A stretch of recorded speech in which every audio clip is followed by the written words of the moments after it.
जो गिरी हुई हरकत की है ना, उसके बाद से तो मुझे यकीन था कि तुम जानती थी कि मैं तुमसे मोहब्बत करता हूँ। मेरी दलील सुने बगैर आपने मुझे मुजरिम करार दे दिया। आनंद फानन शादी करवा दी तुमने मेरी। मेरे बाप ने मुझे घर से बाहर निकाल दिया और जिस लड़की के साथ तुमने मेरी शादी करवाई है वो उठते बैठते चलते फिरते मुझे ताने दे रही है। हमारी मर्दानगी का मुजाहरा मैं पूरे खानदान के सामने देख चुकी हूँ। मुझे भी तुम जैसी बदज़बान लड़की को खास पसंद नहीं है। जहांगीर जैसे ही सालिस और वफा को घर से निकालता है वो एक होटल में आ जाते हैं, लेकिन यहाँ पर भी सालिस को चैन नहीं होता। उसे बार बार शिफा ही याद आ रही होती है। तो यहाँ पे वफा उसे कहेगी कि तुम्हें इसलिए नींद नहीं आ रही कि तुम्हें अपनी महबूबा याद आ रही है।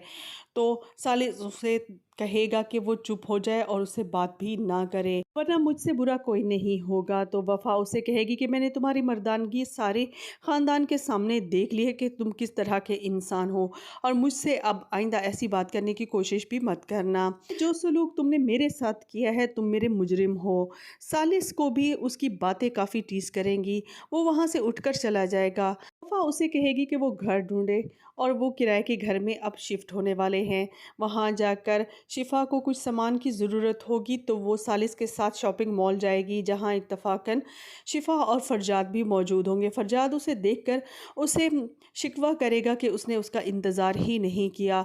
तो वफ़ा उसे कहेगी कि तुमने कौन सा मेरा एतबार किया, तुमने तो मुझसे मेरी बेगुनाही का सबूत मांगे ही बिना ही मुझ पर इल्ज़ाम धर दिया और मुझे मुजरिम करार दे दिया। वफ़ा एक बच्चे के टकराने की वजह से सालिस के ऊपर गिर जाएगी, तो शिफा उसे देखकर काफ़ी गुस्से से वहाँ चली जाएगी। और फिर शिफा सालिस से कहेगी कि एक तरफ तो तुम मुझसे मोहब्बत के दावे करते हो, दूसरी तरफ वफ़ा को अपनी बाहों में लिए फिरते हो। तो सालिस को ये सुनकर गुस्सा आ जाएगा और कहेगा कि मैं दर बदर तुम्हारी वजह से ही भटक रहा हूँ, तुम्हारी वजह से ही मेरी आनन फानन इस तरह शादी हुई है।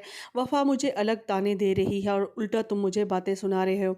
शिफा उनको एक साथ देकर काफ़ी अपसेट हो जाएगी, जिसकी वजह से उसकी माँ सारा इल्ज़ाम फिर वफ़ा पे लगवाने वाली है कि उसकी वजह से ही उसकी बेटी की ये